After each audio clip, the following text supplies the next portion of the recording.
শীতের শুরুর সাথে সাথেই পর্যটকদের আগমন শুরু হয়েছে ডায়মন্ড হারবার শহরে। আর পর্যটকদের স্বাগত করার জন্য রীতিমতো সেজে উঠেছে ডায়মন্ড হারবার শহর। হুগলি নদীর তীরে এই ঐতিহ্যবাহী ডায়মন্ড হারবার শহর এখন পর্যটকদের স্বাগত করার জন্য একেবারেই তৈরি। হুগলি নদীর তীরে বসার জায়গা যেমন নতুন করে তৈরি করা হচ্ছে এবং তার আরেকটি মূল আকর্ষণ কেল্লা, সেই কেল্লাকেও নতুনভাবে রূপ দেওয়া হচ্ছে। কেল্লা লাগোয়া কেল্লার মাঠ এখন নতুনভাবে সেজে উঠেছে। পর্যটকদের আনাগোনা ইতিমধ্যেই শুরু হয়ে গিয়েছে। আমরা অনেকদিন ধরে প্ল্যান করছিলাম এখানে আসার জন্য, পিকনিক করতে, কারণ এখানে মূল আকর্ষণ হচ্ছে নদী, যেটা সবথেকে বেশি আমাদেরকে এক্সাইটেড করে, আর নাই লাভ নদী, সেই কারণে এখানে আসা, এই জায়গাটা চুজ করা। তো অনেকদিন পরে এই প্ল্যানটা সাকসেসফুল করতে পারে আমার খুব ভালো লাগছে পার্সোনালি।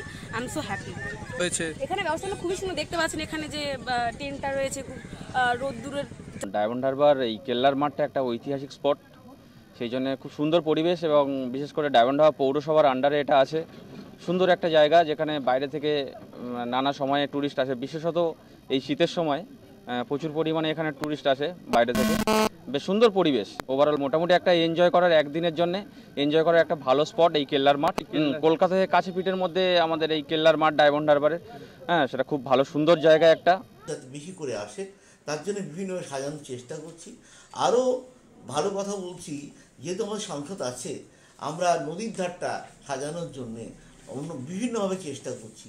বিভিন্ন মূর্তি, বিভিন্ন লাইট, বিভিন্ন আলো এইসব দিয়ে সাজানোর ব্যবস্থা করছি।